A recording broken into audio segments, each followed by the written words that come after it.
يبلغ من العمر 38 سنة. هذا وكان وكيل الجمهورية قد تنقل رفقة الشرطة العلمية لمسرح الجريمة بغرض التحقيق في هذه الجريمة النكراء التي اهتز لها الشارع المحلي.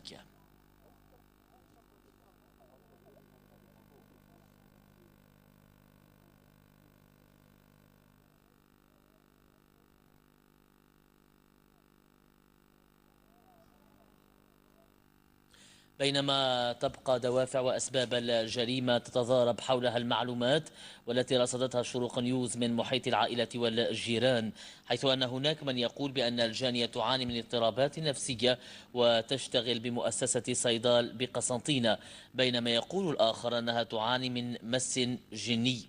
تصريحات في ميكروفون مراسل شروق نيوز من قسنطينة أمين لرقط. البارح حنا في الحومه قاعدين عدى علينا الاب تاعهم مع طفله وطفل، قصر معانا كيما يقولوها الحال مليح نورمال ما كان والو.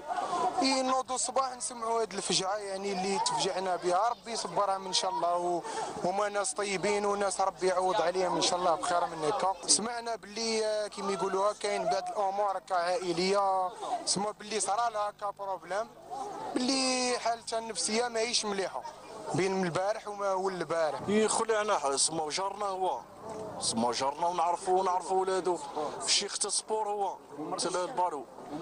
مرتو تخدم في الصيدل. هي مريضه مش مريضه؟ قال لك راكبها جن مسكونه. قال لك جابوا لها راقي البارح، وقال لهم الراقي ما تخليوش الاولاد معاه.